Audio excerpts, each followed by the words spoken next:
오늘 이 자리에 나와 예배한 우리 모든 성도님들과 인터넷으로 예배한 우리 모든 성도님들이 어떤 위기 가운데서도 하나님의 사랑, 하나님의 지혜, 하나님의 능력으로 기회로 바꾸는 은혜가 있기를 주님의 이름으로 축원합니다.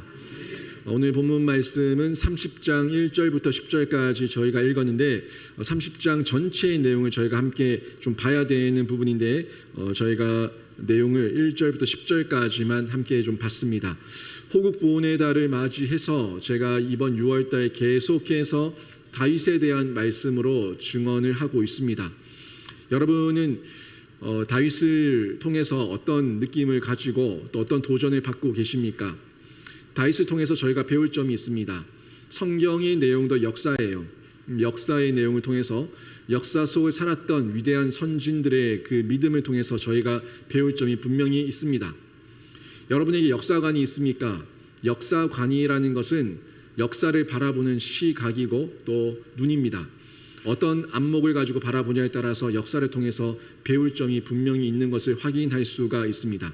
역사를 통해서 지난 시간들 속에서 저희가 돌이키고 뉘우쳐야 될 것들, 반성해야 될 것들은 버리고 또 우리가 고쳐야 될 점들, 그리고 다시금 이런 실수를 하지 않도록, 반복하지 않도록 좋은 점들은 취하면서 저희가 한 걸음 한 걸음 나가는 역사관을 가지고 있어야 됩니다.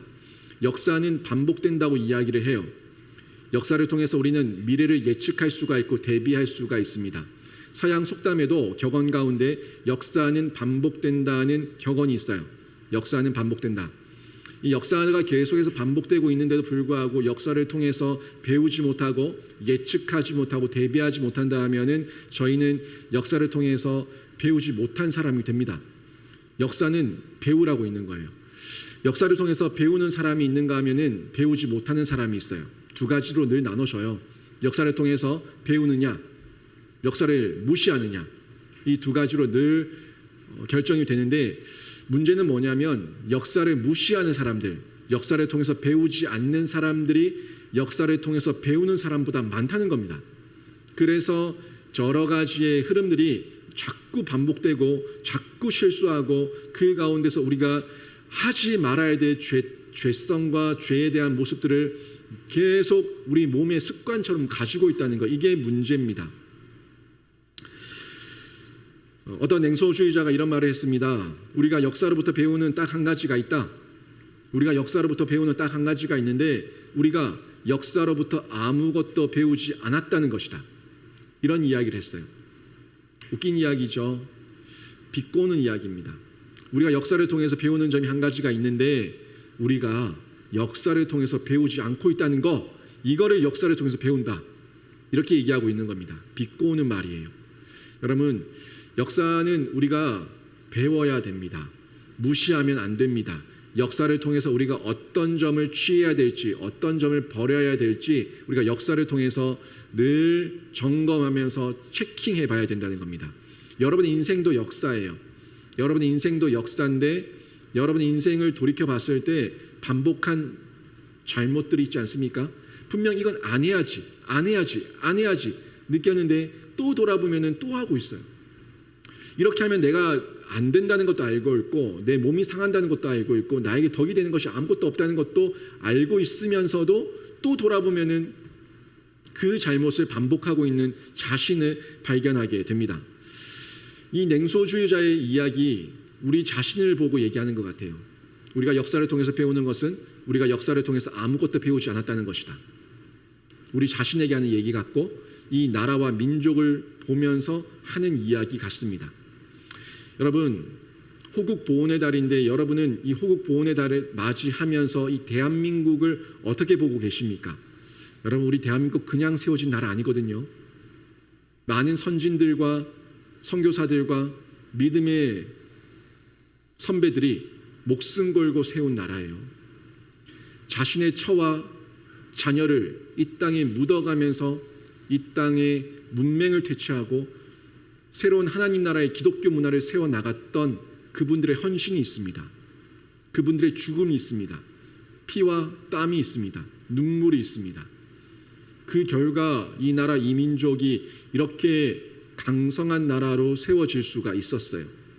우연입니까? 정말 우연이라 생각하세요? 이 대한민국이 뭐가 잘나서 이렇게 잘 사는 나라가 됐다고 생각합니까? 배운 게 있어요? 자원이 있어요? 땅이 있어요? 뭐가 있어요? 아무것도 없어요. 아무것도 없는데 이 나라, 그 믿음의 선진들이 와서 이 땅에 우리의 무지를 깨쳐주고 하나님의 말씀을 전해줬을 때, 그리고 십자가가 세워지고 교회가 세워지고 말씀의 사모함이 있고 복음에 대한 영향력이 드러날 때, 그때 이 나라 이 민족이 한번 하나님 의지하고 해보자 하는 마음으로 일어섰던 것을 기억하십시오. 분명합니다. 이 나라 그렇게 세워진 나라예요. 그런데 지금의 여러 가지 위기를 바라보고 있지 않습니까? 지난주는 6.25 사변이 발발한 지 70년이 지난 한 날을 보냈습니다. 한 주간을 보냈습니다. 저는 6.25를 경험하지 못했습니다. 하지만 6.25 시절에 10대 때를 보냈던 어른들, 그 어른들의 이야기를 들어보면은 그 비참함을 다시 한번 생각하게 합니다. 그 참혹함을 한 번 더 생각하게 합니다. 지금의 이 자유 대한민국, 자유민주주의, 자유시장 경제가 얼마나 큰 복이고 하나님께서 주신 선물인가에 대해서 생각하게 합니다. 마음껏 예수 믿을 수 있고 마음껏 복음 들을 수 있고 마음껏 찬양할 수 있고 기도할 수 있는 여기가 하나님께서 우리에게 주신 선물이라는 것을 다시 한번 생각하게 되는데, 그런데 많은 국민들이 그 6.25에 대한 생각조차도 망각하고 있는 것을 바라보고 우리에게는 6.25라는 그런 사변이 없었다는 것처럼 착각하고 있는 것을 바라보면서 안타까움을 금치 못합니다. 역사는 반복되는데 역사를 잊어버린 거예요. 역사를 지워버린 거예요. 역사를 생각하지 않는 모습을 바라보게 됩니다. 1950년 6월 25일 새벽 4시에 김일성이 지휘하는 북한 공산군이 남침을 했습니다. 그래서 1953년 7월 27일까지 판문점 휴전 협정까지 꼬박 3년 1개월이 넘는 시간을 전쟁을 통해서 많은 사람들이 죽고 이 땅이 폐허가 되었습니다. 피폐해졌어요. 완전히 다 무너져 버렸습니다. 안 그래도 못 사는 나라, 안 그래도 없는 나라가 완전히 쑥대밭이 되었습니다. 학교가 33,015개가 불탔습니다. 교회와 사찰이 5,230개가 불탔습니다. 주택 52만 4천 채가 파괴되었습니다. 이런 엄청난 피해를 6.25 전쟁을 통해서 경험했죠. 또 사망, 학살, 피랍, 부상, 행불, 실종, 포로, 이런 여러 가지 민간인의 피해와 군인들의 피해가 있었는데 민간인의 피해가 99만 968명이에요. 그렇게 통계 집계가 나와 있어요. 99만 968명. 그리고 군인들의 피해, 이 땅에 와서 죽은 우리 대한민국의 젊은 청년들과 이 땅에서 죽은 많은 세계 청년들의, 군인들의 그 수가 275만 2,404명이라고 얘기합니다. 275만 2,404명. 이 민간인 피해와 군인들의 피해까지 합치면은 거의 370만 정도가 돼요. 넘어요. 대구 전체 시민의 1.5배 가까이 되는 엄청난 수가 6.25 사변을 통해서 죽었습니다. 이런 피해를 바라보고 있는데, 저희가 경험했는데, 이런 역사를 경험했는데, 이 6.25를 통해서 아무것도 배우지 못한 것처럼 살고 있는 국민의 대다수를 바라보면서 아픈 가슴을 표현할 길이 없습니다. 지금의 대한민국의 안보 어떻게 바라보고 계십니까? 북한에 끌려다닌 것 같고, 위장 평화 속에서, 그 위장된 평화 속에서 그냥 한 번 웃고 두 번 웃고 하다가 늘 속고 핵무기가 만들어지고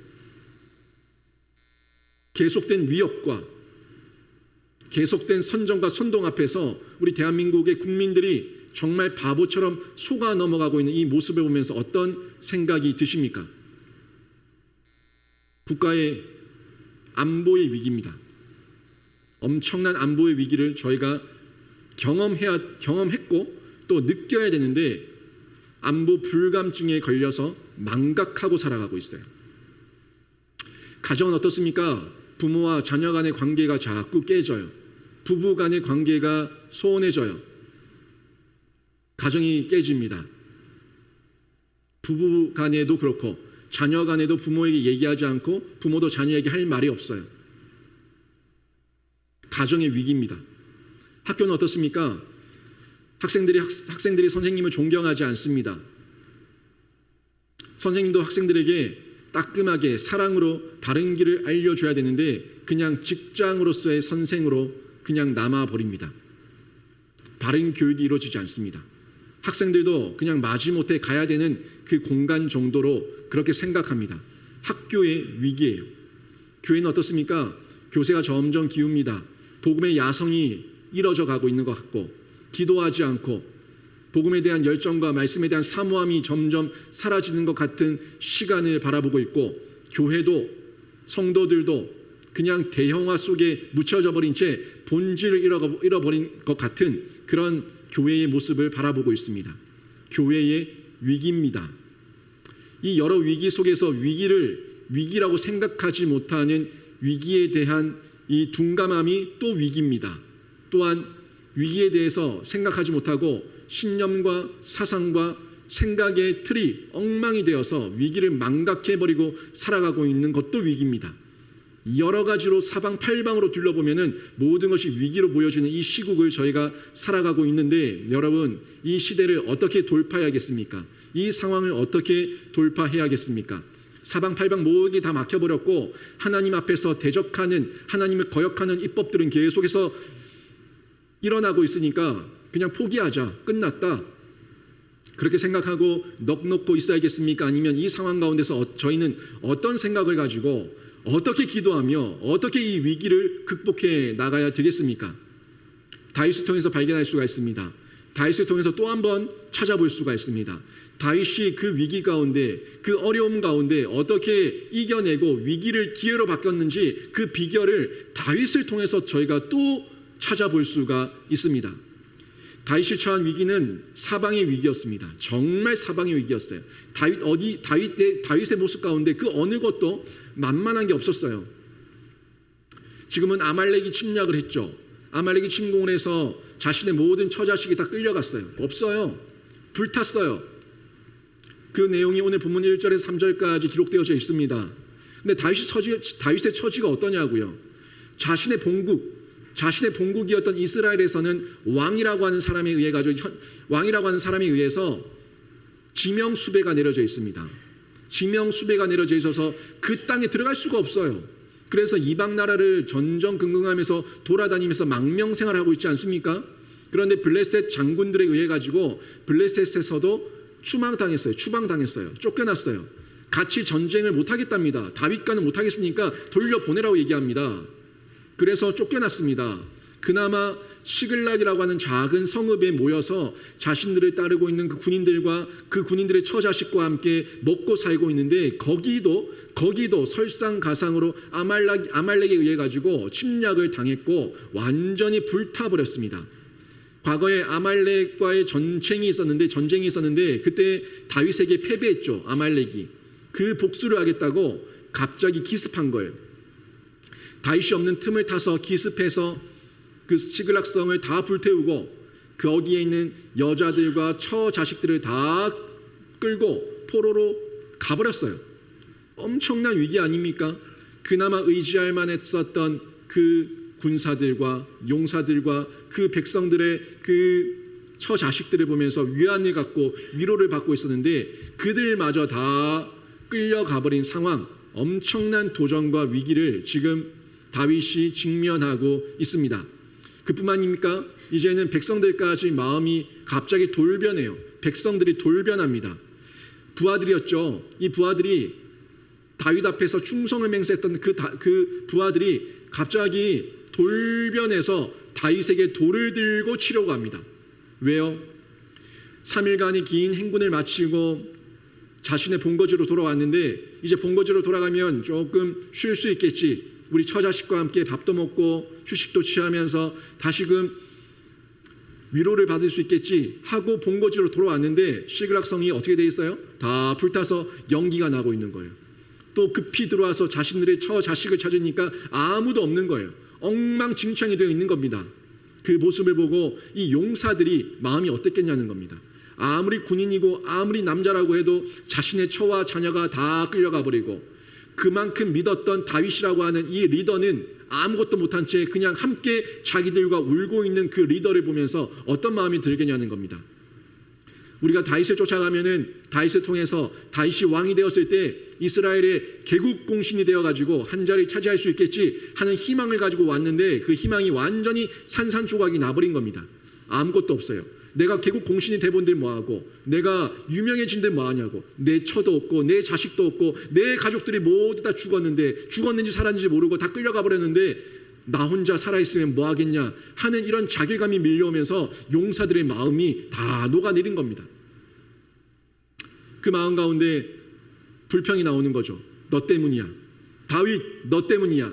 너 때문에 우리가 이 모양 이 꼬라지가 된 거야. 너 때문이야 하는 불평이 일어나면서 그들이 돌을 들어서 다윗을 치려고 하는 그런 위급한 상황이 벌어지고 맙니다. 어려운 위기 아닙니까? 사방의 위기 아니에요? 거기다가 더더욱 큰 문제는 뭡니까? 자신이 절망하고 있어요. 자신이 절망해서 아무것도 못하겠다는 마음이 드는 겁니다. 4절 말씀만 보십시오. 4절 말씀을 보면은 이런 말씀이 나와요. 다윗과 그와 함께한 백성들이 울 기력이 없도록 소리를 높여 울었더라. 아멘. 지금 다윗이 그렇게 울고 있는 거예요. 울 기력이 없을 정도로 울고 있는 다윗, 아무것도 할 수 없다는 절망 가운데 빠져 있는 다윗, 그 자신을 다윗이 발견하게 된 겁니다. 내가 뭘 할 수 있지? 내가 뭘 할 수 있지? 이 군사들이 나에게 돌을 치려고 하고 있고, 내 처자식은 없고, 본국으로는 돌아갈 수 없고, 블레셋도 나를 버렸고, 내가 뭘 할 수 있지? 하는 그런 절망적인 마음이 다윗에게 몰려오고 있었던 겁니다. 여러분이 다윗의 입장이라면 어떻겠습니까? 여러분이 다윗의 입장이라면 어떤 마음이 들겠냐고요. 여러분이 다윗의 입장이라고 하면은 용기가 나겠습니까? 어디서 희망을 발견할 수가 있겠어요? 여러분의 자녀들이 저 북한 공산군에 의해서 다 끌려갔다고 생각해 봐요. 집에 돌아왔더니 다 끌려가고 없어요. 또는 알지도 못하는 괴한에게 내 자녀와 내 가족이 다 피랍됐다고 생각해 봐요. 살았는지 죽었는지 알 수도 없는 그런 상황 가운데 놓여 있다고 한번 상상을 해 보십시오. 상상하기도 싫은 그런 내용 아닙니까? 그런 상황 가운데 있을 때 여러분의 심정이 어떻겠냐는 겁니다. 다윗의 심정은 이랬어요. 6절 말씀 뒷부분을 보니까 백성들이 자녀들 때문에 마음이 슬퍼서 다윗을 돌로 치자 하니 다윗이 크게 다급하였으나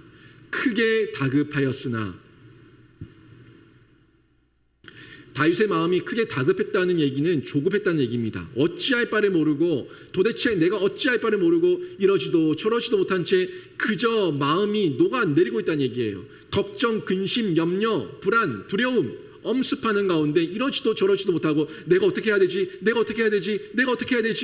하는 마음 가운데 처해 있었다는 겁니다. 갈 길을 못 찾고 있어요, 다윗이. 그 대단한 다윗이 이 순간이 되니까, 사방의 위기가 몰려오니까 어찌할 바를 모르고 지금 헤매고 있는 모습을 보이고 있습니다. 외부의 침공과 내부의 이 용사들의 민심 이반까지, 다윗의 마음까지 모든 것이 다 절망 가운데 빠져버리고 꺾여버린 상황 가운데 처해 있다는 겁니다. 많은 사람들이 그래요. 저도 그래요. 여러분도 그래요. 위기에 처해지면 갑자기 돌발 상황이 생기고 어려움이 갑자기 밀려오면은 어찌할 바를 모릅니다. 정신줄 났다고 얘기하지 않습니까? 어떻게 할지 모르고 헤매고 있는 거예요. 지금 다윗이 그런 상황이었다는 것을 확인할 수가 있는데, 여러분 같으면 이 위기 어떻게 하겠습니까? 넋놓고 다 포기하고 돌로 치면 맞고 그냥 끝내겠습니까? 그래도 다윗에게는 하나님의 은혜가 있어서, 하나님의 도움이 있어서 다윗은 이 최악의 위기를 최고의 기회로 바꿉니다. 이 위기를 기회로 바꾸는 다윗을 발견하게 되는 거예요. 16절부터 20절까지 말씀이 이제 그 내용으로 이어져 나가는데, 다윗은 이 부하들의 반란, 부하들의 돌로 치려고 하는 이런 모습을 조용하게 신속하게 진압을 합니다. 부하들을 자신에게 돌로 치려고 했다는 이유 때문에 교수형에 처하거나 참수에 처하거나 그러지 않았어요. 하나님의 사랑과 하나님의 인내와 하나님의 자비로 그 부하들을 품어줍니다. 그 부하들을 품어주면서 다시 민심을 회복하게 하죠. 여러분, 여기서 리더가 중요하다는 것을 발견하게 됩니다. 리더가 넋놓고 있으면은 그 부하들은 다 끝나는 거예요. 여러분, 가정의 리더들입니다. 여러분이 가정의 리더들이라고요. 또 사랑방의 리더들도 있죠. 교회의 리더들도 있죠. 교인들의 리더들이 있죠. 또 저는 교회의 리더로서 앞서 있지 않습니까? 이 모든 리더가 중요하다고요. 리더를 생각할 때 꼭 권위가 있고 권력이 있고 어떤 큰 위치에 있는 그것만 생각하지 마세요. 작은 소그룹에도 리더가 다 있습니다. 모든 소그룹에도 리더가 다 있고 가정에도 리더가 있고 가정에도 질서가 있다고요. 그 리더가 바로 서서 그 민심이 이반되고 가족들과 용사들과 그 백성들과 교인들의 마음이 흩어졌을 때 그 마음을 하나님의 은혜로 하나님의 말씀으로 다 잡을 수 있는 능력, 이 능력을 가진 리더가 세워져 있으면은 그 공동체는 다시금 회복될 수가 있는 겁니다. 다윗 다급했죠. 사방의 위기였죠. 하지만 다윗의 그 뼛속까지 그 뿌리까지 내려져 있는 하나님의 은혜, 하나님을 향한 신뢰는 다시금 드러나서 모든 것을 완벽하게 회복시켜 놓습니다. 부하 600명을 데리고 다시금 아말렉을 추격하러 가요. 추격하러 가는데 그 가운데 200명 정도가 연약한 자들이 있었어요. 연약해서 따라오지 못하는 거예요. 더 이상 못 가겠다. 우리는 못 가겠다.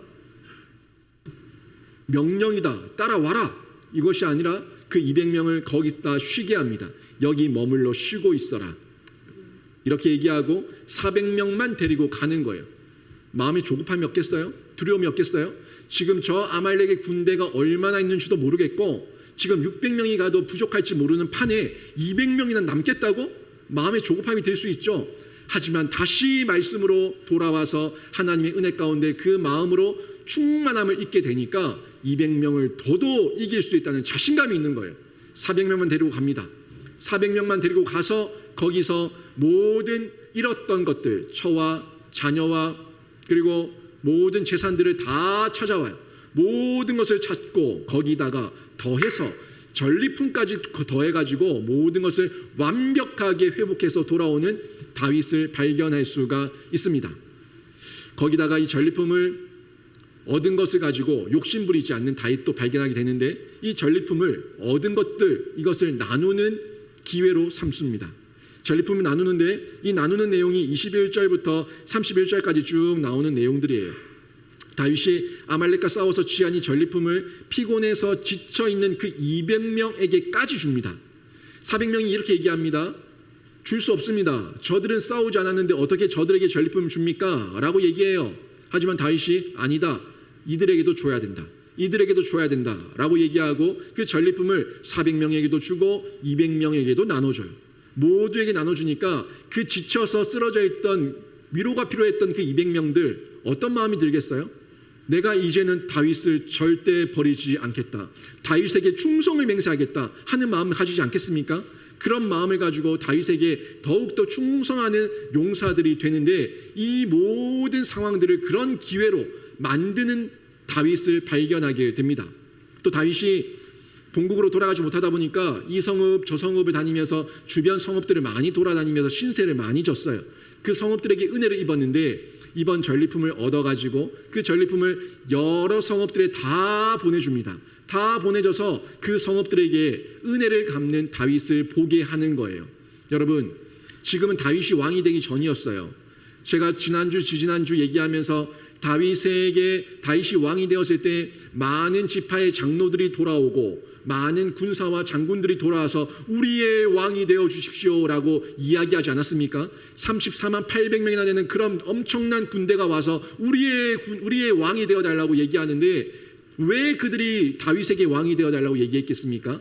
이런 순간순간 위기 상황 가운데서도 백성들과 군인들을 챙기는 다윗 그리고 주변 성읍들 가운데 은혜를 갚고 사랑을 베푸는 그 다윗을 만났기 때문에 들었기 때문에 소문과 그 모습을 봤기 때문에 이 사람들이 다윗에게 와서 우리의 왕이 되어달라고 고백하고 우리의 왕이 되어달라고 간청하는 것을 보게 되는 겁니다. 그냥 한 게 아니었어요. 이런 모든 상황들이 있었던 겁니다. 결국 이 모든 전리품을 나누는 이 모습을 통해 가지고 그의 리더십을 인정받았어요. 또 정치력을 인정받았어요. 모든 면에서 사람들에게 칭송을 받는 기회로 선용하게 됩니다. 이게 다윗의 모습이었습니다. 어려움이었어요. 위기였어요. 분명히 문제였어요. 하지만 그 위기 가운데 욕심내지 않고 하나님만 의지하고 일어나고 또 하나님만 의지하고 나눠주고 하나님만 의지하고 말씀대로 살았더니 이 모든 것이 기회가 되는 다윗을 발견하게 되는 겁니다. 거기에 결국에 왕위에 등극하게 되죠. 사무엘상 31장에서는 사울이 죽어요. 사울이 죽고 사무엘 하에 들어가게 되면은 이제 사무엘 하에서 다윗이 왕이 되는 모습으로 나타나게 되는데 왕이 된 것 그냥 된 게 아닌 거죠. 작은 것에 연연하지 않고 나눠줬을 때 큰 것을 얻었습니다. 어려운 가운데 절절매면서 하나님을 떠나지 않고 더 큰 하나님을 붙들었을 때 은혜를 입었습니다. 기회가 된 거예요. 저는 우리 영신교회 모든 성도들과 여러분의 가정과 이 대한민국이 작은 것에 연연하지 말고 큰 하나님을 붙들어서 하나님의 은혜와 하나님의 능력 가운데 기회가 되는 놀라운 복이 있기를 주님의 이름으로 축원합니다. 다윗이 그렇게 역전했어요. 자신의 위기, 가문의 위기, 온 공동체의 위기, 그 모든 위기마다 하나님을 의지하니까 기회가 되어가지고 자신의 그 위기가 자신을 까먹는 것이 아니라 발판이 되어서 딛고 일어나는 그런 기회가 되었다는 것을 확인할 수 있는 겁니다. 여러분, 최악의 위기, 기회로 바꾼 건데 이 비결이 뭘까요?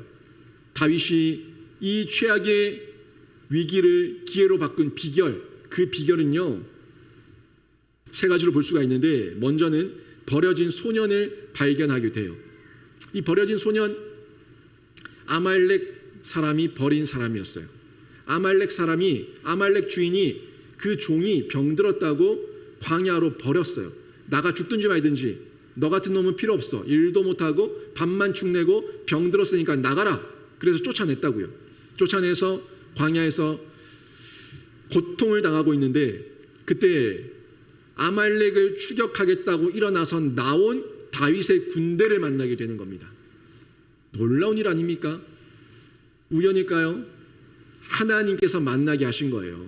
하나님께서 그 아말렉 종을, 그 애굽의 종을 만나게 하신 거예요. 만나게 해서 그에게 아말렉 군대가 어디 있는지 알려주게 된 겁니다.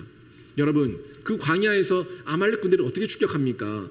요즘처럼 레이더가 있어가 뭐가 있어요? 어디에 숨었는지 모르는데, 어디에 지금 근거지를 두고 있는지 모르는데 그 아말렉 군대를 찾기 위해서 다윗이 얼마나 고생할 수 있습니까? 그런데 하나님께서 하나님 말씀에 순종해서 다른 토달지 않고 일어나서 아말렉을 추격하러 나왔더니 하나님께서 이 애굽의 소년, 이 사람을 만나서 하나님께서 길을 알려주시는 겁니다. 이게 만남의 복이에요. 만남의 복입니다. 여러분, 위기 가운데 움츠리고 계십니까? 위기 가운데 가정에 그냥 콕 박혀 계세요? 위기 가운데 내 마음의 이 울타리도 벗어나지 못해서 두려워하고 염려하고 걱정하고 아무것도 못한 채 낭망하고 있습니까? 나오세요. 나오시면은 여러분에게 하나님께서 만나게 하실 이 애굽 소년이 있는 줄로 믿습니다. 여러분에게 만나게 하실 사람이 있다고요. 나와야 만납니다. 나와야 만나는 거예요. 나와서 하나님 말씀 의지하고 나오면은 하나님께서 애국 소년을 만나게 하셨던 다윗처럼 우리도 나오면은 하나님 의지하고 나오면은 하나님께서 만나게 하시는 줄로 믿습니다. 버려진 소년이었어요. 그 누가 봐도 하찮게 여길만 했어요. 다윗도 거짓 죽어가고 있는 그 소년을 보면서 그냥 지나칠 수 있었어요. 갈 길이 바쁘다. 속히 가자 하면서 물러설 수 있습니다. 못 본 척 할 수 있어요. 그 속에 뭐가 있어요? 하나님의 말씀이 있고 사랑이 있고 지혜가 있고 능력이 있으니까 그 소년을 허틀어 보지 않고 품어주는 거예요. 품어줬더니 그 소년을 통해 가지고 아말렉 군대가 어디에 있는지 확인하고 알아낼 수가 있었던 겁니다. 다윗이 이런 사람이었기 때문에 하나님께 은혜를 입고 일어나 나왔고 나왔더니 만났고 그렇게 하나님의 역사가 계속해서 확장되는, 지경이 넓혀지는 주인공으로 다윗이 쓰임받을 수가 있었던 겁니다. 거기에 분명한 것도 뭡니까? 하나님을 의지하고 있었어요. 하나님을 철저하게 의지하고 있었어요. 다윗이 이 애굽 소년, 버려진 이 아말렉의 종을 만난 것은 과정이었어요. 과정이었는데 시작이 어디였냐고요. 다윗이 벌떡 일어나서 하나님을 의지하고 제가 갑니다 하고 벌떡 일어났던 그 시작이 어디였냐고요. 6절 말씀 보시죠. 6절에서 확인이 됩니다. 돌로 치러 갈 때에 마음이 다급했을 때에 그때 다윗이 나오는 그 고백이에요. 그의 하나님 여호와를 힘입고 용기를 얻었더라. 아멘. 누가요? 다윗이 그의 하나님, 자신의 하나님을 힘입고 용기를 얻었다고 얘기하고 있습니다. 사방팔방이 막혔을 때, 다급해졌을 때, 그때 다윗은 그의 하나님을 다시 바라보고 용기를 얻어서 벌떡 일어난 겁니다. 여러분 가운데 주눅 들어 있는 삶이 있습니까? 기가 꺾여 있는 삶이 있습니까? 용기 없이 자포자기한 삶이 있습니까? 여러분의 하나님을 의지하고 다시 일어나기를 바랍니다. 이 말씀을 직역하면요, 히브리어를 직역하면은 그는 그의 하나님 여호와 안에서 자신을 강하게 하였다, 이렇게 직역할 수 있어요. 다윗은 그의 하나님, 다윗의 하나님 안에서 자신을 강하게 했다고 얘기하고 있는데, 여러분 약합니다. 여러분 뭔가 할 수 있다고 얘기하지만 여러분은 유한하다고요. 하지만 여러분의 유한함의 끝이 하나님의 큰 기적의 시작인 줄로 믿습니다. 우리가 끝났다고 얘기할 때 하나님은 일하신다고요. 나는 못한다고 얘기할 때 그때 하나님은 일하신다고요. 내 힘으로 할 수 있다고 하니까 하나님이 일하지 않는 겁니다. 하지만 이 다윗 자신의 다급한 가운데 아무것도 할 수 없다고 얘기했을 때, 아무것도 못하겠다고 얘기했을 때 그는 그의 하나님 여호와 안에서 자신을 강하게 하였더라 하는 고백을 볼 수가 있지 않습니까? 여러분 힘이 없습니까? 자포자기했습니까? 소망이 없어요? 용기가 없어요? 내가 뭘 해야 될지 모르겠어요? 아무것도 안 보여요? 그때 여러분의 하나님 안에서 여러분 자신을 강하게 하는 복이 있기를 주님의 이름으로 축원합니다. 중요한 건 나의 하나님이에요. 다윗에게 아브라함의 하나님, 이삭의 하나님, 야곱의 하나님, 모세의 하나님, 사무엘의 하나님, 그 하나님이었으면 아무것도 없어요. 그 하나님이 나의 하나님 되었을 때 다윗의 그 심력이 강해진 줄로 믿습니다. 여러분 속에 있는 그 하나님이 다윗의 하나님으로 끝내지 마세요. 다윗의 하나님, 어떤 힘이 있는, 어떤 믿음 좋은 그 선배들의 하나님으로 끝내지 마세요. 여러분의 하나님이에요. 여러분도 다윗처럼 그 하나님 안에서 여러분 자신을 강하게 할 수가 있습니다. 그 믿음을 가지셔야 됩니다. 내 하나님이 아닌데 어떻게 내가 그 하나님에게 간구할 수 있습니까? 요구할 수 있습니까? 바랄 수 있습니까? 아무것도 못해요. 나의 하나님이어야 됩니다. 나의 하나님일 때 나의 하나님 나에게 용기를 주시고 힘을 주시고 도전을 주시고 비전과 열정과 끈기를 주셔서 또 한 번 일어나게 해주시옵소서 말할 수가 있는 겁니다. 여러분 자녀들에게도 마찬가지 아닙니까? 아무리 부모가 잘 믿으면 뭐예요? 자녀의 하나님이 돼야지 자녀들이 용기를 얻고 힘을 얻고 일어나는 거 아닙니까? 기도하십시오. 하나님, 내 자녀에게 나의 하나님이 우리 자녀 누구의 하나님이 되게 하여 주시옵소서. 이 고백을 우리 자녀들이 할 수 있도록 역사해 주시옵소서. 이 고백을 하시라고요. 하나님을 의지할 때 다윗이 일어난 거예요. 그 하나님을 의지하면서 또 한 번 일어나는 거예요. 의인은 7번 넘어져도 또 일어난다고 하는데 다윗이 그런 의인으로 하나님 앞에서 날마다 일어나는 은혜를 누리게 된 겁니다. 시편 42편 5절 말씀 같이 한번 읽어볼까요? 같이 읽습니다. 시작. 내 영혼아 내가 어찌하여 낙심하며 어찌하여 내 속에서 불안해하는가. 너는 하나님께 소망을 두라. 그가 나타나 도우심으로 말미암아 내가 여전히 찬송하리로다. 아멘. 여러분에게 외치십시오. 이 말씀, 이 고라 자손의 시, 이 말씀을 여러분 영혼 가운데 외치십시오. 내 영혼아 어찌하여 낙심하며 어찌하여 내 속에서 불안해하는가. 어찌하여 불안해하는가. 너의 하나님께 나의 하나님께 소망을 두라고. 소망을 두라고. 이 메시지, 이 말씀을 여러분 심령 가운데 외치십시오. 그리고 찬송하십시오. 우리 하나님 지금도 나와 함께 하십니다. 지금도 우리 가정과 함께 하십니다. 지금도 우리 교회와 함께 하십니다. 지금도 이 조국 대한민국과 함께 하시는 줄로 믿습니다. 하고 외치시면서 일어나십시오. 교회가 일어나야 돼요. 그래서 성도들이 일어나야 돼요. 이 믿음 가지고 일어나야 돼요. 성도들이, 교회들이 다시금 세상 가운데 아직도 희망이 있다고, 아직도 소망이 있다고, 예수 안에서 복음 안에서 희망과 소망이 있다고 빛을 발하면서 일어나야 된다고요. 교회가 침체되어져 있어요. 주변에 사방의 우겨쌈을 당하는 듯한 기독교 탄압이 알게 모르게 일어나고 있어요.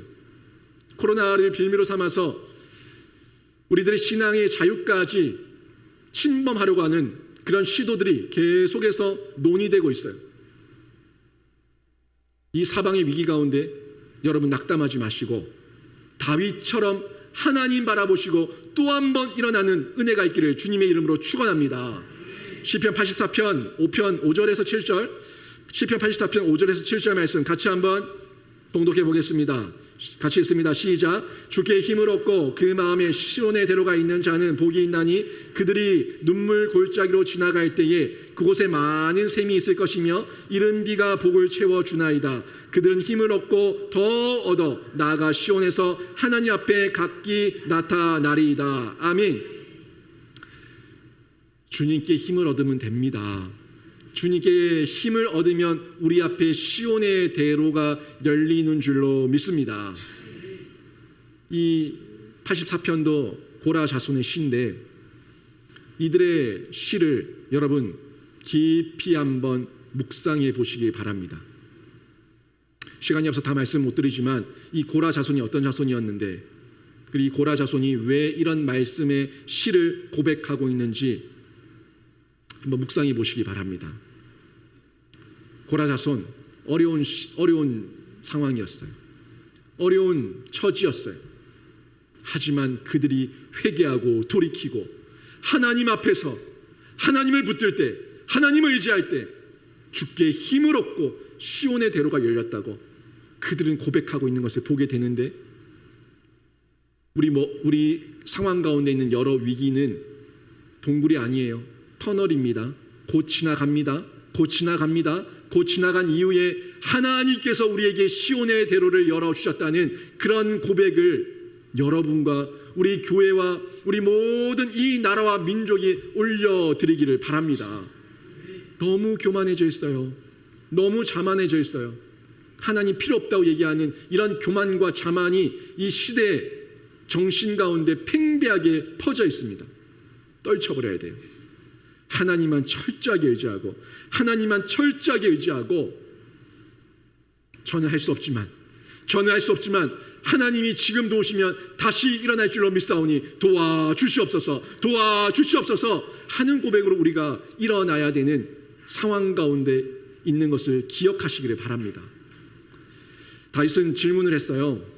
늘 질문했어요. 지난주도 블레셋 1차 침공, 2차 침공, 그 침공 때 매번마다 다윗은 질문하고 나가고 하나님 앞에 늘 질문하면서 묻고 행동하는 다윗을 발견하는데 그때는 왕이었을 때고요. 지금은 왕이 아닌 때입니다. 지금도 왕이 아닌 그때부터 다윗은 늘 질문했어요. 누구에게? 하나님에게 질문하는 겁니다. 하나님께 질문하면서 하나님께 물으면서 하나님께 은혜를 구하고 하나님의 명령대로 움직이는 거예요. 8절에 보면은 이런 하나님을 향한 신뢰가 다윗에게 있었습니다. 그래서 제사장 아비아달에게 그 에봇을 가지고 오라고 하죠. 에봇은 제사장의 관복이에요. 제사장의 관복 이 앞에는 판결 흉패가 붙어져 있는데 여러 보석들과 함께 거기에 판결 흉패가 붙어져 있는데 그 안에 우림과 둠밈이 들어 있습니다. 우림과 둠밈은 국가의 대사가 있을 때 그리고 어떤 전쟁을 앞두고 있을 때 큰 문제가 있을 때 그때 하나님의 뜻을 물을 때 썼던 것이 우림과 둠밈이에요. 지금으로 얘기하면은 성경과 성령이라고 볼 수 있습니다. 성경과 성령을 통해서 우리가 하나님의 뜻을 구하고 하나님께 묻는 것처럼 그때는 이 우림과 둠밈을 통해 가지고 하나님께 묻고 하나님의 뜻을 구했어요. 다윗이 또 철저하게 하나님을 의지하니까 하나님께 힘을 얻고 또 한 번 일어나자마자 하나님 앞에 질문하는 거예요. 에봇을 가지고 와라. 하나님께 질문합니다. 제가 쫓아가면 찾을 수 있겠습니까? 도로 다 찾아올 것이다. 하나님께서 명령하시고 하나님께서 말씀하시니까 즉각 일어나서 나가죠. 즉각 일어나서 하나님의 뜻을 따라서 추격해 나갑니다. 다윗은요, 신앙 안에서 이런 절제력이 있었던 사람입니다. 우리는 어떻습니까? 위기가 있을 때 마음에 분노가 일어나죠. 두려움이 일어나죠. 염려, 근심, 걱정, 온갖 이 마음에 이루 말할 수 없는 감정들이 막 일어나죠. 기도하기를 잊어버리죠. 기도하기를 뒤로하죠. 지금 이 시국에 무슨 기도고? 이렇게 얘기하죠. 지금 이 시국에 기도 같은 소리 하지 마라. 얘기하지 않습니까? 다급할수록, 조급할수록, 위기면 위기일수록 더욱더 하나님께 물으시기를 바랍니다. 다윗 돌로 맞아 쳐맞아 죽을 상황이었어요. 돌에 쳐맞아서 죽을 상황이었어요. 그 상황에 걸음아 나살이라 도망이 아니라 하나님 안에서 예수 안에서 그 여호와 안에서 힘을 얻고 일어나는 겁니다. 일어나자마자 또 하나님께 묻는 겁니다. 이게 저희가 이 위기 상황 가운데서 기회로 바꿨던 다윗을 통해서 배우는 가장 중요한 핵심이에요. 하나님께 물으세요. 하나님께 물으시면서 하나님 안에서 뜻을 구하시고 하나님 안에서 한 걸음 한 걸음 옮기시면서 하나님 안에서 말씀으로 날마다 승리하는 귀한 삶이 되기를 주님의 이름으로 축원합니다. 여러분, 세상이 참 많이 힘들게 돌아가고 어렵게 돌아가고 있는 걸 봅니다. 확실하게 봅니다. 이 상황 가운데서 그 가운데서도 하나님께서 지금도 일하고 있다는 것을 여러분 잊지 마십시오. 지금도 우리 하나님께서 이 대한민국을 손에 쥐고 계시고 지금도 지도하고 계시며 지금도 보호하고 호위하고 있다는 이 믿음을 놓지 마시기를 바랍니다. 어떤 경우에도 놓지 마시기를 바랍니다. 다윗은 아무리 급해도 하나님 아버지의 뜻을 최우선에 두고 기도했습니다. 위기를 기회로 바꾸는 비결은 하나님께 있다는 것을 알았기 때문에 하나님 안에서 하나님 말씀으로 간구하며 끝까지 위기를 이겨내는 귀한 주인공으로 쓰임받을 수가 있었어요. 오늘 말씀 정리하면 여러분, 지금의 위기는 자신을 돌아보는 기회가 됩니다. 여러분 안에 있는 지금의 여러 가지 위기들을 바라보면서 여러분 자신을 돌아보는 기회로 삼으시기를 바랍니다. 그리고 최악의 위기는 하나님을 의지할 기회라는 것을 기억하시기를 바랍니다. 최악의 위기 가운데 있다고 해도 지금 내가 보기에는 최악이지만 하나님을 의지하면 하나님께서 최선으로 바꿔주실 줄로 믿습니다 하는 믿음으로 기회로 삼으시기 바랍니다. 그리고 사방의 위기는